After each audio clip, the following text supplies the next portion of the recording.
शलाकार व्याप्तं येन चराचरं तत्पदं दर्शितं येन तस्मै श्री गुरवे नमः। ओम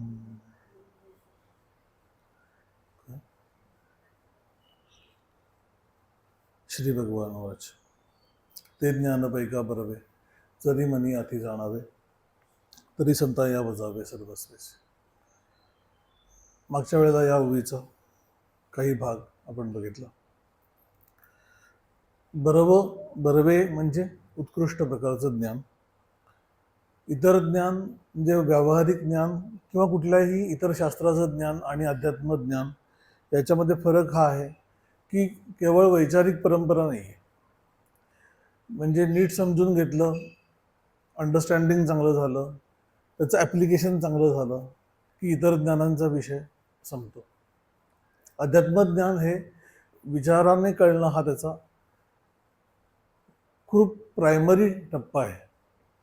त्याच्यानंतर ते अनुभवाला येणं आणि अनुभवाला एकांतात आलेलं ज्ञान व्यवहारामध्ये रिफ्लेक्ट होणं आणि ते सहजावणं, ह्या सगळ्याला जे ट्रान्सफॉर्मेशन पर्सनॅलिटीचा होत जावं लागतं, त्याच्याकडचा फोकस हा सतत राहायला पाहिजे, म्हणून संतांकडे जाण्याची आवश्यकता आहे। नाहीतर मग भगवंतानी याच्यामध्ये ते ज्ञान तुला प्राप्त व्हावंसं वाटत असेल तर मग भगवद्गीता वाच असं म्हणू शकले असते, स्वतःचाच ग्रंथ एंडोर्स करू शकले असते, पण तसं केलेलं नाही। किंवा वेदाध्ययन कर, उपनिषद वाच, असं काहीच सांगितलेलं नाही। संतांकडे जा एवढंच सांग।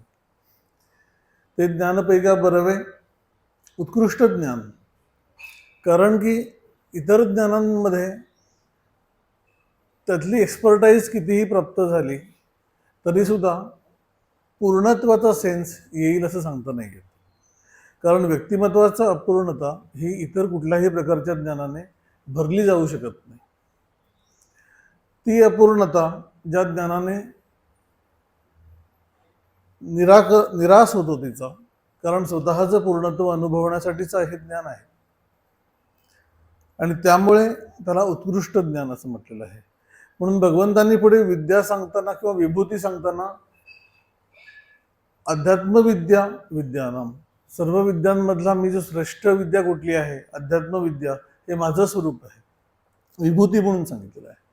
खरं सांगायचं तर कुठल्याही प्रकारचं ज्ञान हे जोपर्यंत आम्ही ज्ञानासाठी ज्ञान ग्रहण करतो तोपर्यंत ते ज्ञान हे शुद्ध स्वरूपात असतं। ज्यावेळेला त्या ज्ञानाचा वापर आम्ही उपभोगासाठी म्हणून करून घ्यायला लागतो, मान्यता मिळवण्यासाठी म्हणून करून घ्यायला लागतो, त्यावेळेला ते ज्ञान हे ज्ञान म्हणून ते शुद्धच असतं, पण आमच्या अंतःकरणातलं त्याचं जे इम्प्रिंट आहे ते उपभोगात्मक असल्यामुळे आमचं व्यक्तिमत्व कायम अपूर्णतेचा सेन्स घेऊन राहतं। म्हणून तपश्चर्या करणारे, ईश्वराकडे जाणारे लोक काही कमी होते असं नाही।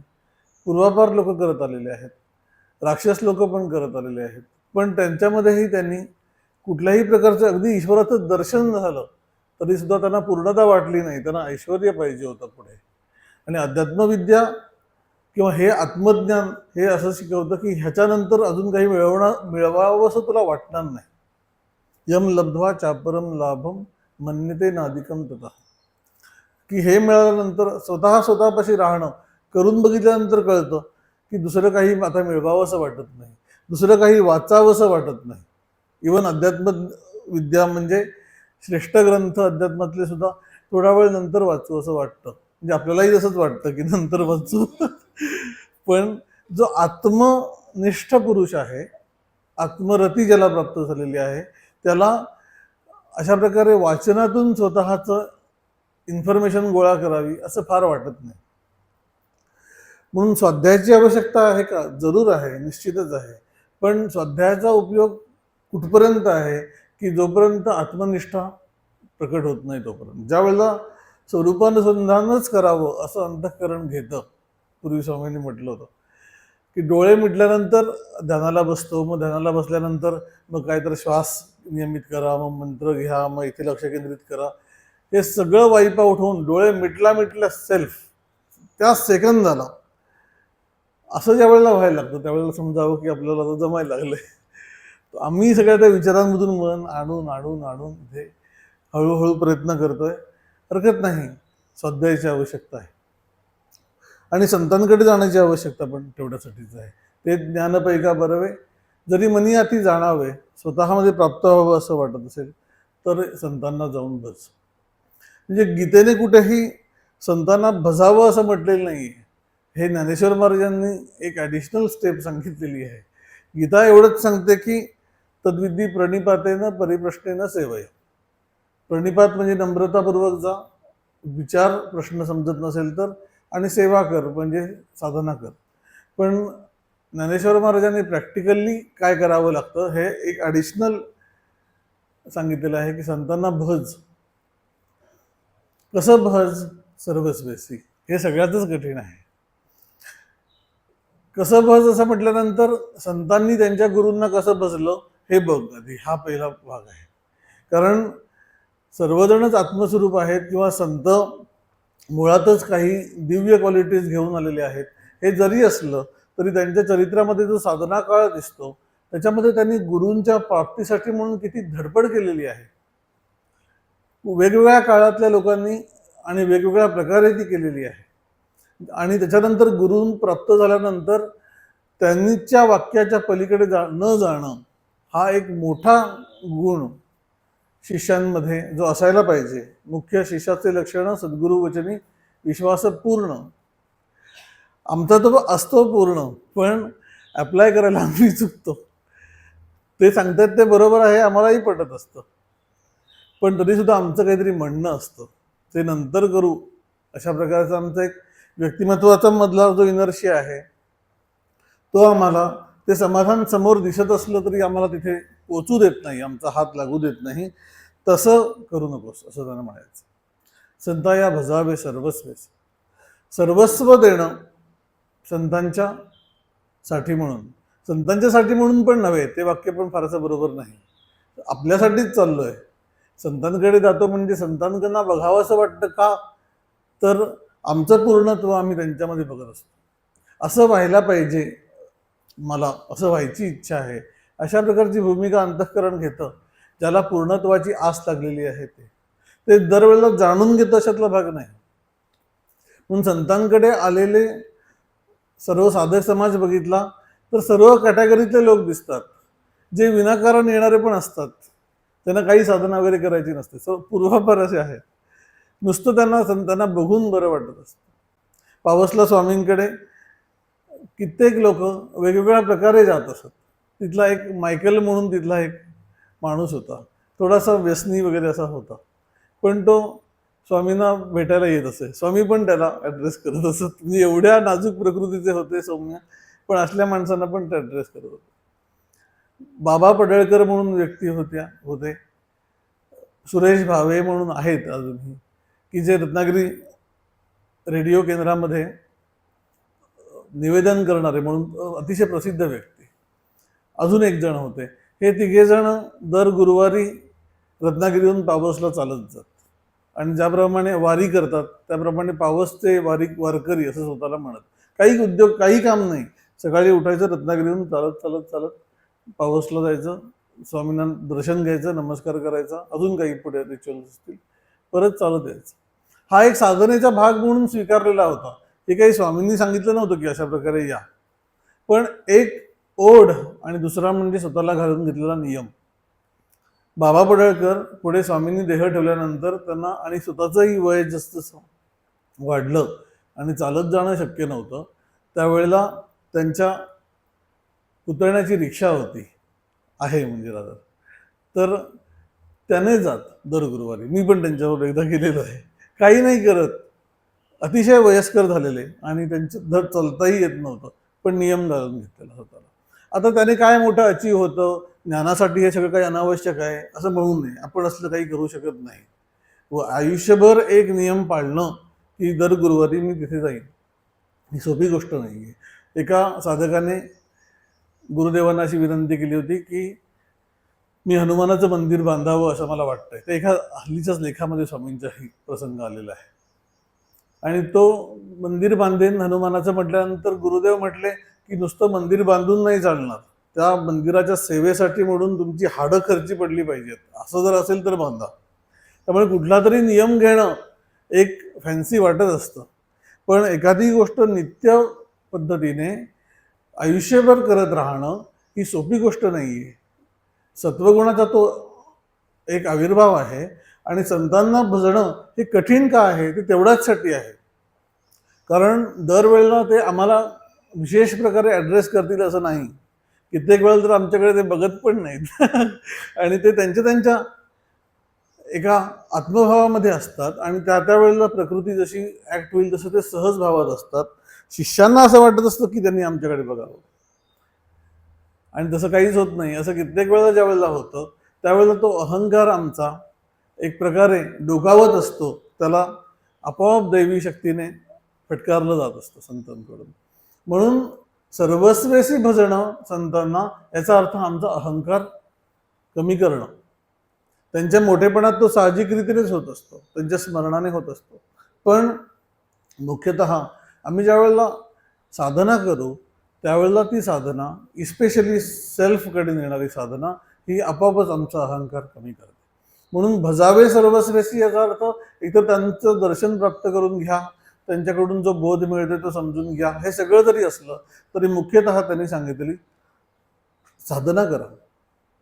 आणि ती साधना करत असताना आपला शहाणपणा अधूनमधून जो सारखा वर येत असतो त्याला थोडंसं, याचा अर्थ प्रश्न पडले तर सोडवू नये त्याच्यातला भाग नाहीत. अंतस्फुरणाने पण प्रश्न सुटत असतात कित्येक वेळेला. गोंदवलेकर महाराज असं म्हणत असत की मला जर काही तुम्हाला काही विचारावं असं वाटत असेल तर 2 मार्ग त्यांनी सांगितलं होतं, की मला जर का तुम्हाला काही सांगायचं असेल तर मारुतीला सांगा म्हणजे मला कळेल असं त्यांनी म्हटलं होतं. आणि दुसरं त्यांनी असं म्हटलं होतं की एखादी गोष्ट करावी का न करावी असा प्रश्न जर मनात पडत असेल आणि मला विचारावं असं वाटत असेल तर तुमचा जो मी आहे तो बाजूला ठेवा आणि नुसतंच प्रश्नाकडे बघा, जे उत्तर आतून येईल ते माझं उत्तर आहे असं समज. हा एवढा शास्त्रीय मार्ग आहे, आम्हाला त्याच्यावर विश्वास नसतो, आम्हाला मार्गांना सांगितल्याशिवाय आतून भावनिक रीतीने बरं वाटत नसतं. पण एक आत्मस्वरूपानेच ते आहेत म्हटल्यानंतर माझ्यातलं व्यक्तिमत्व बाजूला काढल्यानंतर नुसतं जे उरतं ते त्याचं स्वरूप आहे. आणि ही अक्कल जोपर्यंत स्थिरावत नाही तोपर्यंत संतांकडे जाण्याची आवश्यकता आहे. आणि त्या संता या भजावे सर्वस्वेसी यातला त्यांच्या महाराजांच्याच प्रसंगामधलं एका व्यक्तीने त्यांना काही दान दिलं होतं. खूप धनिक व्यक्ती होती आणि सर्व तुमच्या पायी अर्पण करतो आणि माझं कल्याण करा. तर ते म्हटलं सर्व अर्पण करण्याची आवश्यकता नाहीये, स्व अर्पण केला की सर्व अर्पण केल्यासारखं झालं. आणि हीच तर मोठी कठीण गोष्ट आहे. आम्ही सर्व अर्पण करायची आमची तयारी आहे, त्यातल्या त्यात तेही कठीण आहे. पण भावनेने म्हणता येतं की हे सगळं तुम्हाला अर्पण आहे. पण स्व अर्पण करणं हे एकदाच करून भागत नाही, हा प्रॉब्लेम आहे. आज मी सकाळी म्हटलं की आजचा माझा अख्खा दिवस देवासाठी अर्पण असं म्हणून बघू, आणि मग थोड्या वेळाने भूक लागल्यानंतर ते पटकन कसं खाल्लं जाईल हे कळणार पण नाही. कारण की व्यक्तिमत्वाचा आविर्भाव अंतःकरणातला काही केल्या जात नाही. रामकृष्ण जे म्हणत असत की ते पिंपळ जसा तोडला आणि आता पूर्ण त्याचं सफाचट करून टाकलं, सगळं तोडून साफ करून टाकलं, तरी थोडं पाणी पडलं की लगेच एक अंकुर दुसरा पिंपळाचा उगवतो. तसा तो अहंकार कितीही आम्ही काढून टाकतो म्हटलं तरी तो अहंकार या ना त्या मार्गाने परत परत येतच असतो. मग तो कुठे जाईल तर त्याला राहू देत दास मी म्हणून, असं त्यांनी म्हटलंय की ईश्वराचा दास मी आहे अशा प्रकारच्या भावनेत त्याला ठेव. अहंकार जर जाणतच नाहीये तर.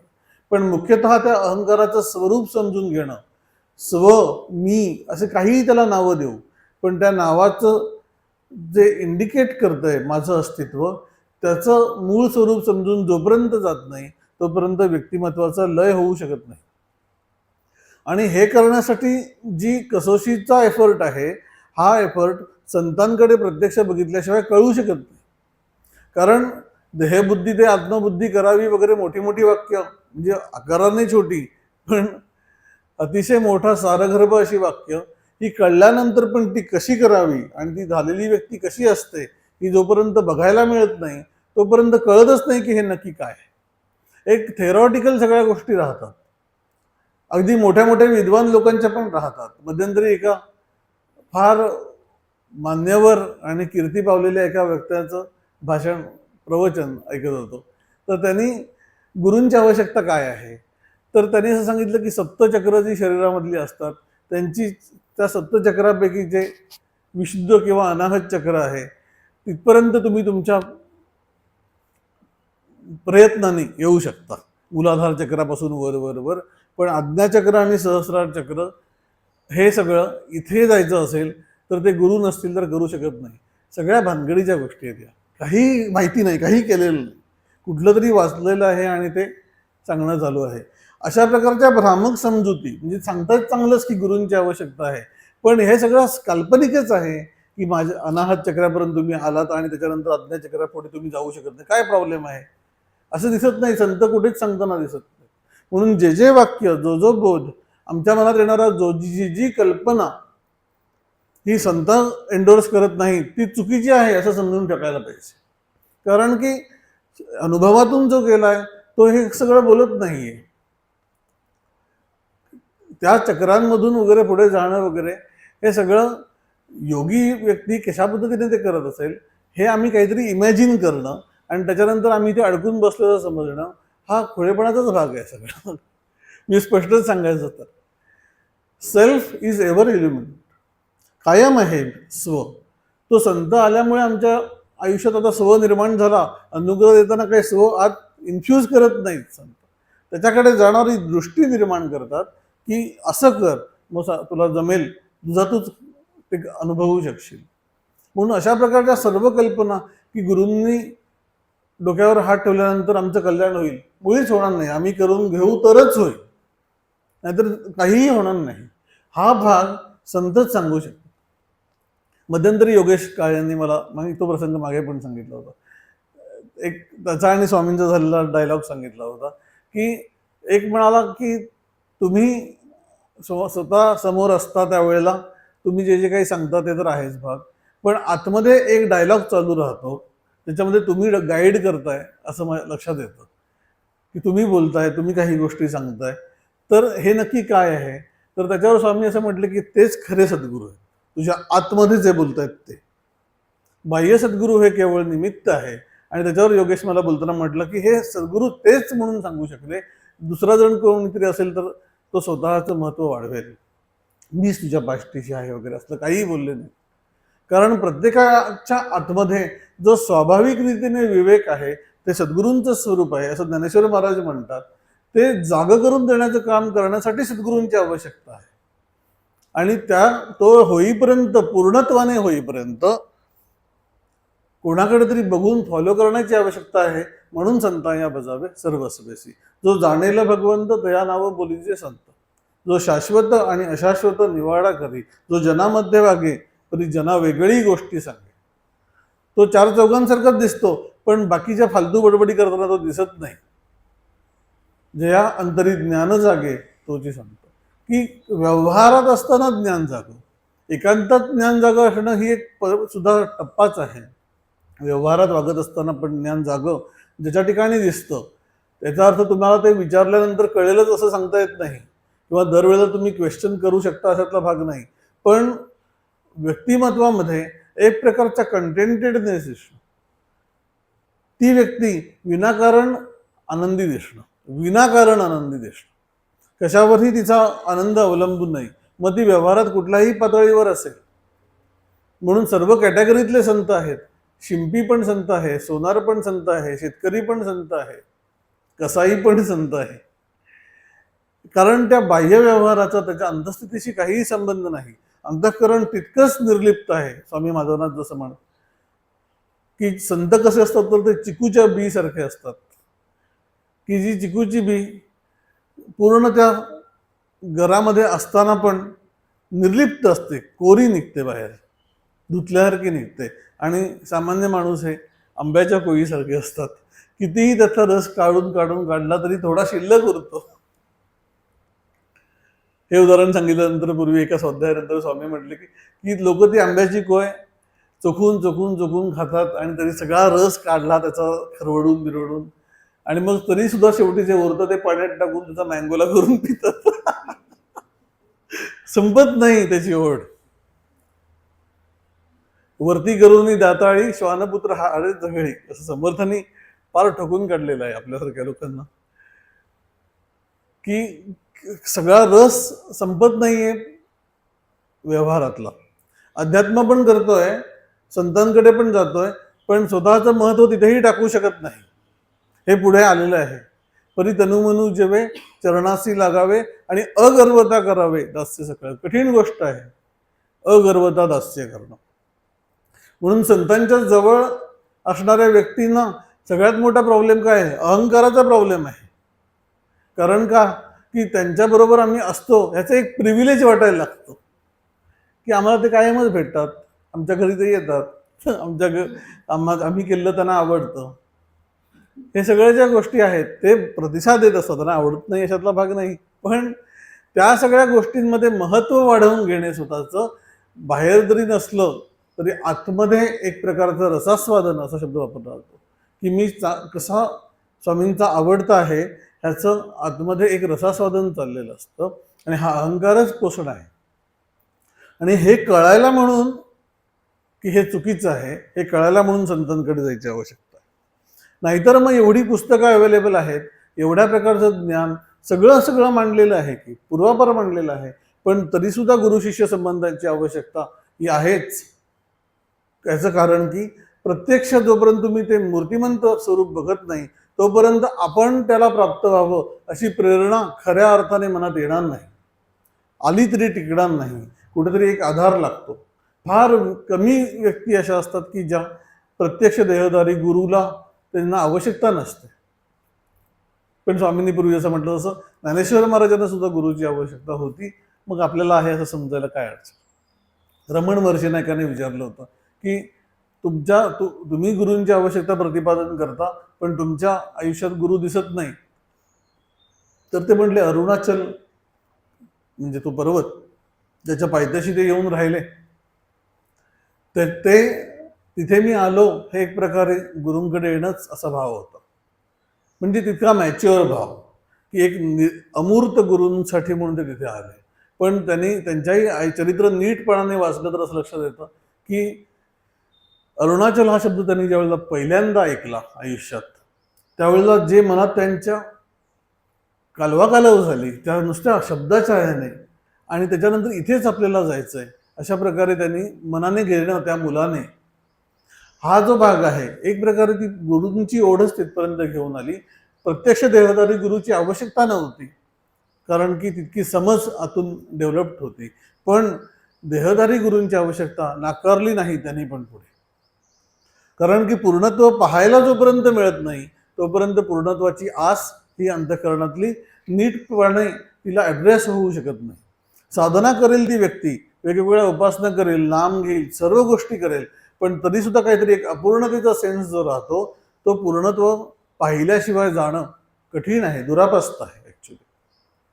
म्हणून गोंदवलेकर महाराजांनी पण सुरुवातीपासून सगळीकडे ते जे जात आले, गुरूंचा जो शोध घेतला, रामकृष्णांकडे गेले होते. रामकृष्ण त्यावेळेला कलकत्त्याला रस्त्यात त्यांना भेटले आणि समोरून येताना ज्यावेळेला बघितलं त्यावेळेला काय करू असं म्हटल्यानंतर ते म्हटले की तू तुझा स्वतःचा खून कर, जीव दे असा शब्द वापर. तिथे काही झालं नाही. आणि त्याच्यानंतर ज्यावेळेला तुकामाईंकडे ते गेले त्यावेळेला तुकामाई पण हेच शब्द रिपीट केले आहेत की मी तुझा खून करतो असं ते म्हटले. त्याच्यावर महाराजांनी पण मग महाराज मी पण माझा जीव देतो असं म्हणून पाय धरले. तर याच्यामध्ये खून करतो आणि जीव देतो याचा अर्थ व्यक्तिमत्वाचा वेगळेपणा नष्ट करतो. पण तो प्रत्यक्ष तत्वदर्शनाच्या साह्याने जेव्हा होईल तेव्हा होईल. तोपर्यंत लीन भावाने, शिष्यभावाने माझा अहंकार मी तुमच्या पायी समर्पित करतो अशी समर्पणाची भावना ती घेऊन गुरूंकडे जाणं. कारण डेडिकेशन जे आमचं ज्ञानाबद्दलचं असतं ते दरवेळेला तितकं प्रज्वलित राहील असं सांगता नाही. गुरूंकडे बघता बघता आम्ही स्वतःला मोटिवेट करत असतो, शिकत असतो न सांगता त्यांनी. म्हणून असं म्हटलं जातं ऍक्टिंगमध्ये की अभिनय म्हणजे जो कित्येक लोकांना असं वाटतं की जो डायलॉग आहे, dialogue delivery is not equal to acting. दोन डायलॉगच्या मधला जो पॉज असतो त्यावेळी जे चालतं त्याला ऍक्टिंग म्हणतात, असं एका मोठ्या नटाने म्हटलेलं आहे. लोकांना असं वाटतं की काय वाक्य उच्चारली, वाक्य नाही उच्चारली तरी केवळ शांत असल्याने ते आविर्भाव व्यक्त करणं हे जास्ती प्रभावी असतं. तसं संतांचं प्रबोधन प्रत्यक्ष रीतीने मुखातून होणारं हे म्हणजे प्रबोधन उपदेश आहे, पण त्याच्यापेक्षा पलीकडे ज्यावेळेला ते शांत असतात ते मोठं प्रबोधन आहे. कारण त्यांचं तसं ते शांत असणं हेच आम्हाला भावून जातं कित्येक वेळेला. स्वामी माधवनाथ ज्यावेळेला ब्युटी क्लॉथ स्टोअर्समध्ये असत त्या माझे स्वामीमध्ये त्याचा उल्लेख आले की ज्यावेळेला ते बोलत त्यावेळेला स्वामींनी असं म्हटलं की ते बोलत राहावेत असं वाटत. ज्यावेळेला ते बोलत नसत आणि शांत बसत त्यावेळेला ते केवळ शांतच असावे असं वाटे. कारण त्यांचं ते कुठल्याही भूमिकेमध्ये असणं हे इतक्या प्रोफाऊंड स्वतःबरोबर असणं आहे की त्याची भूल पडते मनाला. दिव्यत्व याचा अर्थ दरवेळेला काहीतरी विशेष गोष्ट करून ठेवली पाहिजे अशातला भाग नाही, ज्याने आम्ही एकदम चमकून जाऊ. त्याच्या केवळ असल्याने माणसं त्या दिव्यत्वाचा स्पर्श अंतःकरणाला अनुभवू शकतात. पण तो अनुभवण्यासाठी म्हणून स्वतःच्या अंतःकरणाची तयारी एका लेवलपर्यंत आलेली असली पाहिजे. आणि ती तयारी करून घेणं हे संतांच्या सहवासात अधिकाधिक रीतीने होत असतं.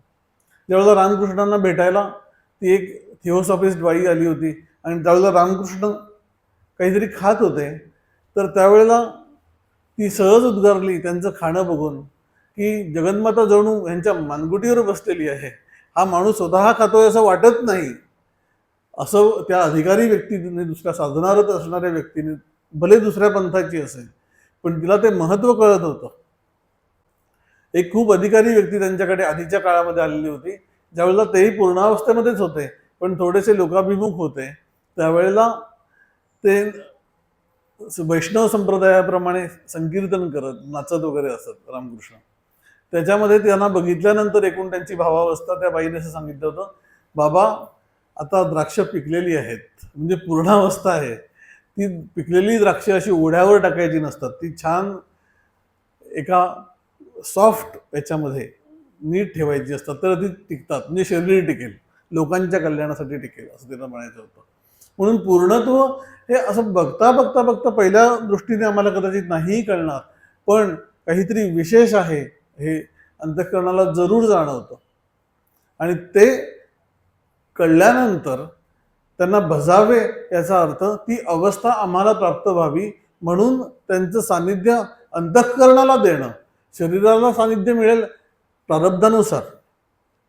सगळेच संत काही त्यांच्या गुरु शिष्य परंपरेमध्ये कायम शिष्यांना अवेलेबल होते असं नाही दिसत. स्वामी स्वरूपानंद आणि स्वामी माधवनाथ यांची जर का एकूण सहवास बघितला तर किती झाला असेल असं इमॅजिन केलं तर 1970-71 भेट झालेली आहे. 74 साली देह ठेवलेला आहे, म्हणजे 69च्या आसपास भेट झालेली आहे. आणि त्याच्यानंतर पण स्वामींची प्रकृती एवढी कोमल होती की खोलीत आता बसवलीत आणि 2 तास प्रबोधन करतात असं शक्यच नव्हतं. काय जी 2-5 मिनिटं भेट झाली जेव्हा गेले तेव्हा, आणि त्याच्यानंतर तर शारीरिक स्थिती विकलच होऊन गेली. आता काय मिळालं, ते काय मिळालं याचं जे मोजमाप आहे ते शिष्याच्या तयारीवर अवलंबून आहे.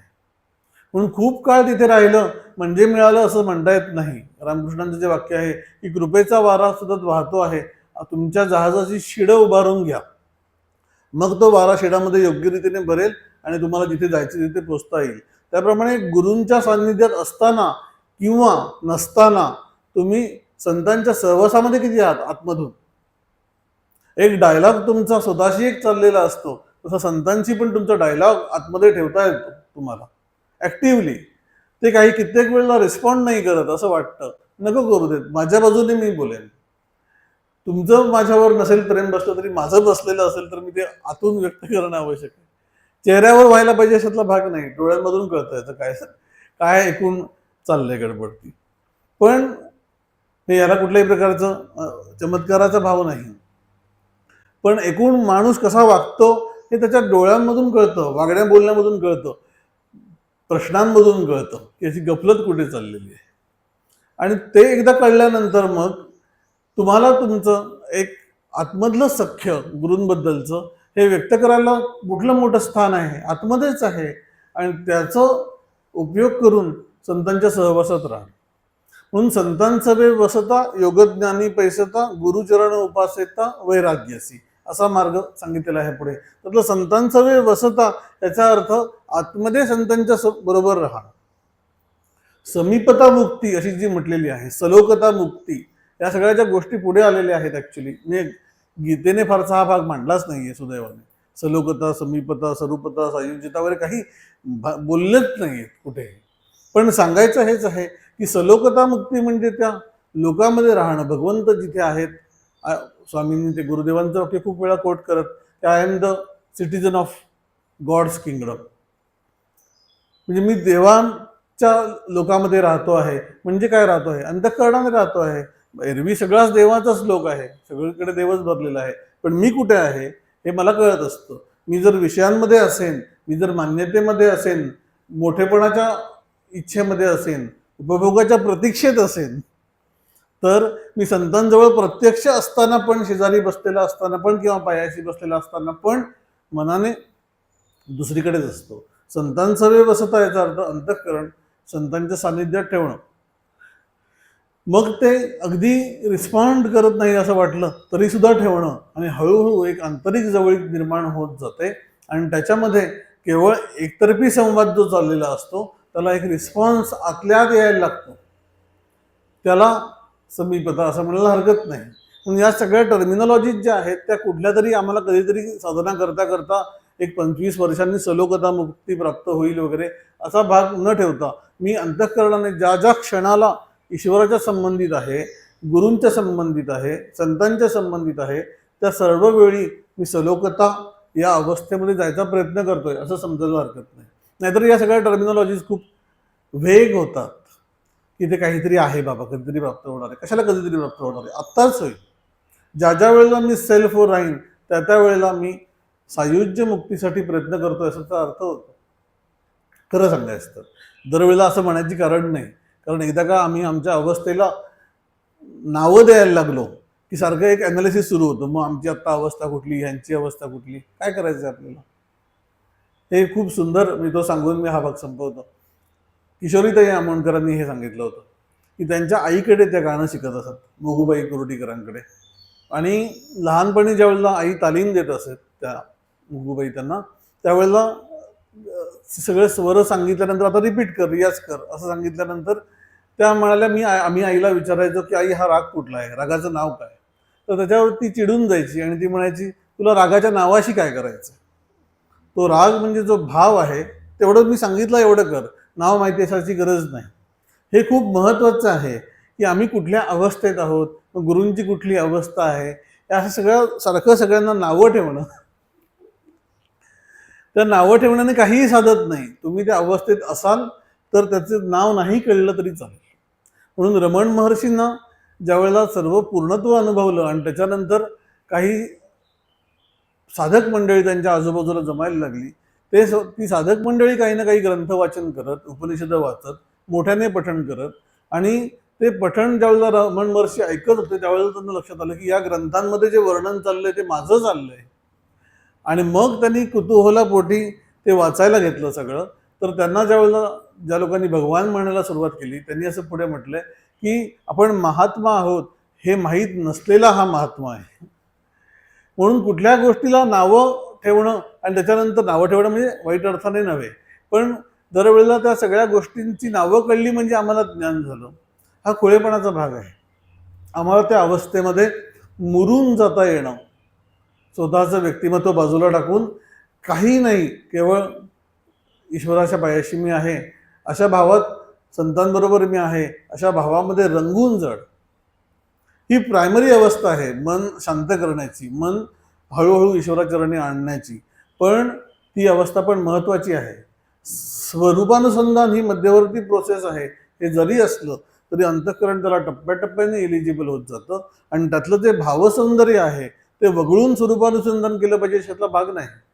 म्हणून स्वामी स्वरूपानंदांनी पण सोहम ध्यान न म्हणताना सोहम भजन असं म्हटलंय. भजावे हाच शब्द इथे वापरलेला आहे, कारण त्याच्यामध्ये जो भावनिक अंग आहे ते काढून टाकण्याची काही गरज नाही. सर्व रूपांनी तोच आहे, समोर मूर्ती रूपांनी पण तोच आहे, अव्यक्त रूपांनी तोच आहे, आणि आतमध्ये स्वरूपाने पण तोच आहे. हे एकत्वाचा अनुभव हा टप्प्याटप्प्याने येतो. त्याला आम्ही स्वतःला तयार करत नेण्यासाठी एक महत्वाचा भाग आहे तो म्हणजे संतांकडे जाणं. संतांकडे जाणं याचा अर्थ फिजिकली जाणं, मनाच्या रीतीने जाणं, त्यांच्या वाङ्मयाचा अभ्यास करणं, त्या वाङ्मयामध्ये आनंद मिळणं. एक परीक्षेचा अभ्यास केल्यासारखं आता एक वाचून झालं, दुसरं वाचून झालं, तिसरं वाचून झालं, अशा प्रकारे भरपूर ग्रंथ वाचत जाण्याची पण आवश्यकता नाही. एकच छोटंसं काहीतरी आहे, पण त्यातली गोडी चाखता येणं, की कशा प्रकारे तो प्रसंग झाला असेल. रामकृष्ण वचनामृत हे जे ग्रंथ आहे, माहिती म्हणजे काही लोकांनी ज्यांना माहिती आहे त्यांना माहिती असेल की जे मास्तर महाशयांनी तो ग्रंथ जो लिहिलाय, तो असं नाही झालंय की तुम्ही जर वाचलात तो ग्रंथ तर असं लक्षात येतं की काय काय झालं हे डिटेल लिहिलेलं आहे. असं वाटतं कित्येक वेळेला की मास्तर महाशय रामकृष्णांच्या पायाशी होते, त्यांनी ते अनुभवलं, घरी जाऊन टिपणं काढून ठेवली, असं झालेलं नाहीये. खूप काळानंतर मास्तर महाशय ज्यावेळेला रामकृष्णांकडे जात होते, मास्तर रामकृष्ण जसजसे आजारी पडून आता त्यांनी देह ठेवणार अशी अवस्था निर्माण झाली, त्यावेळेला मास्तर महाशयांना असं वाटलं की हे सगळं जे आपण अनुभवलं हे लिहून ठेवावं स्वतःसाठीच. आणि म्हणून त्यांनी ते त्या त्या प्रसंगी 5 वर्षापूर्वी 7 वर्षापूर्वी जे अनुभवलं त्याच्यावर त्याचं ध्यान करून एक प्रकारे सगळ्या गोष्टी मनासमोर त्यांच्या परत उभ्या राहत आणि ते डिटेल लिहिलेलं आहे. कोण कोण व्यक्ती त्यावेळेला होती, काय काय गोष्टी त्यावेळेला बारीक बारीक झाले, रामकृष्ण कुठे बसले होते, मग त्याच्यानंतर त्यांनी तो डबा कुठून काढला, खायला कोणाला दिलं, इथपासून सगळ्या गोष्टी ज्या आहेत ह्या इतक्या आतमध्ये कोरल्या गेलेल्या होत्या की त्या 5-6 वर्षांनी पण जशाच्या तशा आत्ता पाहिल्यासारख्या त्या त्यांच्याकडून त्या लिहिल्या गेलेल्या आहेत. दैवी कार्यच आहे ते, कारण त्यांनी तसं लिहिलं नसतं तर रामकृष्ण कसे होते, डेली कसे वागत होते आम्हाला कळलंच नसतं. मोठं मोठं म्हणजे उपकाराचा भाग आहे. आणि रामकृष्णांना पण जणू काही त्यांच्याकडून हे कार्य होणार आहे याचं कदाचित भान असावं, म्हणून रामकृष्ण हे वचनामृतातच झालेलं आहे पुढे की रामकृष्ण कित्येक वेळेला त्यांना एखादी गोष्ट ज्या वेळेला ठसवून सांगत त्याच्या वेळेला नंतर क्वेश्चन करत की तुम्हाला हे कळलंय का, मी काय म्हणालो, आणि त्याच्यानंतर काय कळलंय सांगा बघू, असं म्हणून पुन्हा त्यांच्याकडून म्हणून घेत आणि चूक झाली असेल तर सुधारून देत. आता ह्याच्यामध्ये शिष्य अतिशय ट्रान्सपरंट असणं अंतःकरणानं. तो टिश्यू पेपर जो असतो तो ज्यावेळेला पाण्यामध्ये पडतो त्यावेळेला तो त्या क्षणी ओला होतो, पूर्ण सोक करून घेतो. साधा कागद पडला तर तो भिजायला थोडा वेळ लागतो, पुठ्ठा पडला तर चांगलाच वेळ लागतो. तसं एकदम ते सोक करून घ्यायला म्हणून आम्ही अंतःकरणाने तयार असणं ह्याची आवश्यकता आहे. आणि त्यामुळे संत जो उपदेश करतात तसं आम्ही होऊन जायला काही काळ जावा लागतो. प्रत्येकाची प्रकृती ही लगेच तत्वाभिमुख होईल असं नाही, पण ती होईपर्यंत जो आधार आहे तो संतांच्या त्या सहवासाचा आहे. म्हणून आम्ही काय शिकतो आहोत याच्यामधून तर संताया बजावे सर्वस्वेसी, याचा अर्थ सर्वस्व देणं, याचा अर्थ कम्प्लीट अटेन्शन देणं. नाहीतर सर्वस्व म्हणजे काय देणार, आम्ही कम्प्लीट अटेन्शन देणं त्यांच्याबरोबर असताना, ते सांगत असताना, त्यांचं आम्ही ऐकत असताना. आणि दुसरं म्हणजे जे जे काही ऐकलं आहे, जे जे काही वाचलं आहे त्याच्यामध्ये आमच्या मनातल्या कल्पनांचा घोळ त्याच्यामध्ये ॲड न करता जे आहे असं ॲक्सेप्ट करणं, त्याच्यावर चिंतन करणं, त्याचे वेगवेगळे पदर उलगडून घेणं स्वतःला, हे बरोबरच आहे, ते करावंच लागतं. पण ते करत असताना मुळात जो कोरचा उपदेश आहे तो स्वामींच्या शब्दामध्ये डायल्यूट न करणं. हे ज्या वेळेला डायल्यूट नाही होत त्यावेळेला ते सर्वस्वाने भजणं होतं. ते कशा प्रकारे होईल की जे ज्ञानाचा कुरुटा येतं सेवा हा दारवंटा, तो स्वाधीन करी सुभटा ओळगुनी, ती सेवा करण्याची योग्यता प्राप्त करून घे, असं पुढच्या ओळीमध्ये जे म्हटलं ज्ञानेश्वर महाराजांनी ते पुढच्या वेळेला आपण बघू. हरिओम तत्सत. सदा सर्वदा योग तुझा घडावा, तुझे कारणी देह माझा पडावा, उपेक्षू नको गुणवंता अनंता, रघुनायका मागणे हेची आता, उपासनेला दृढ चालवावे, भूदेव संतांसी सदा नमावे, सत्कर्मयोगे वय घालवावे, सर्वामुखी मंगल बोलवावे. जय जय रघुवीर समर्थ. नमितो योगी थोर विरागी तत्वज्ञानी संत, तो सत्कविवर परात्पर गुरु ज्ञानदेव भगवंत. ओम.